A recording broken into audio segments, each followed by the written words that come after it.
So magandang araw kabola. Sa video nito pag-uusapan natin kabola ito nga po nga suggestion natin na trade for Meralco Bolts ang kabola, and then of course happenings around the league kabola, especially about the coaching situation po dito nga po sa Converge. So may di pa subscribe, pakipindot naman po yung subscription button. First, let's start po sa mga comments sa mga fans. Sabi po ni Juan Sok Leg, yan Romas, hindi gaya ng iba dyan. Sabi niya, Ronald Berbusidad, pa-shout out sir. Then sabi ni RV Rankilio, sana wag na i-push na Converge si Mikey, mag-focus na lang sila kina Heading, Stockton, and Winston. Marami pa silang magagaling na guards, tapos yung mga bigs nila very versatile. Hintayin na lang nila si Balti, panigurado kompleto na yung lineup na parang laban talaga, sabi niya kabola. Hindi rin naman masama, ano? If they will just focus on these three, Heading, Stockton, and Winston. Pero again po, if we are already familiar with the way the PBA works, talaga importante po kabola yung stockpiling po ng talent. And if they can get Mikey Williams for the right trade kabola, kung saan hindi po nila trade yung isa sa mga core players nila kabola, I think the Converge should look for that opportunity. Edison Ortega, hindi pa payag yung bata pa si Stockton at magaling na siya. Ngayon sa score, hindi tulad dati, defense lang, sabi niya kabola. So nga, Stockton, I'm a big fan. Remember guys, own sa PBA eh. Diba? Knowing yung mga kasabayan po yung kabola, pero ito nasa PBA na, and he is arguably a top 10 guard now in the league kabola.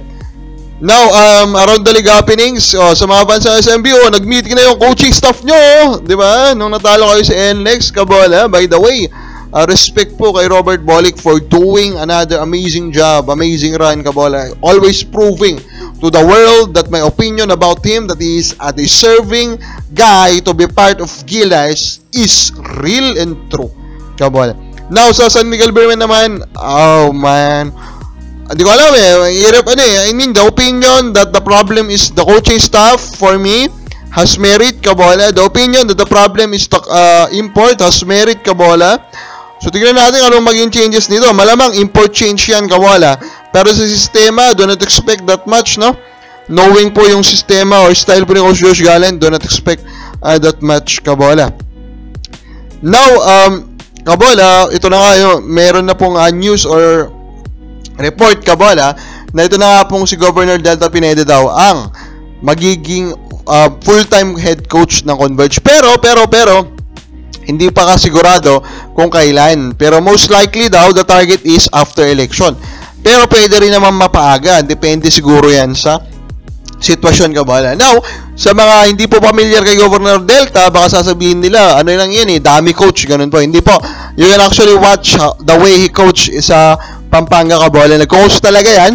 Although, realistically, meron din talaga siyang super assistant coach. Talaga na hands-on din kabola. Kumbaga alter ego niya kabola. Pero ano yan, marunong po talagang mag-coach, and alam naman natin kabola kung gaano po kataas yung kalidad ng isa pong Governor Delta Pineda. And for me, I really want this to happen kasi alam natin na pag pumasok po si Governor Delta Pineda, hindi yan papasok kung hindi rin naman sila mananalo. What I mean is, they will be doing this because they know Governor Delta Pineda will do everything kabola for them to win something dito nga po sa PBA. And we want that to happen. We want an independent team trying so hard to win that chip dito nga po sa PBA kabola. Now, ito yung suggestion natin na trade po dito nga po sa Meralco kabola. Kasi nga po meron pong rumor na interesado daw yung Converge dito nga po kay Alvin Pasol. Now, may rumor kabola or may suggestion po na trade will be Alvin Pasol for Ben Phillips kabola at si Fornelius kabola. Simple lang naman explanation yan Phillips kabola, yes, the guy is promising pero still loaded naman na sa frontline ng Converge. So they can use him to get pa sa all. Na again, rumored po na kailangan nila. For Meralco naman, of course, they will now get someone kabola that a big man. And of course, we know big man are important kabola. Kabola, Converge. Okay ba sa inyo to? Comment na po sa baba.